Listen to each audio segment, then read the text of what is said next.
یہ جو نماز بھی پڑھتے ہیں سر پہ ٹوپی رکھ کے اور داڑھی مبارک رکھ کے برائیاں بھی کرتے ہیں، ناجائز منافع خوری کے ساتھ ساتھ ظلم و زیادتی، سب دنیا کے ہر برے کام نماز پڑھنے والے کرتے ہیں، تو مجھے بتاؤ کہ ایسے لوگوں سے کون متاثر ہو کے نماز کی طرف راغب ہوگا؟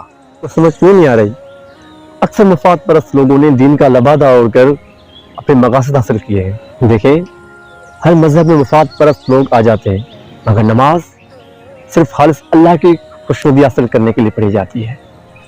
جو لوگ نماز پڑھنے کے بعد بھی برائیاں کرتے ہیں وہ لوگ سزا کے زیادہ مستحق ہیں۔ تم اپنی نماز پڑھو، ان لوگوں کو اپنے حال پہ چھوڑ دو۔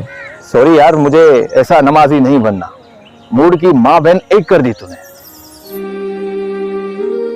یا اللہ،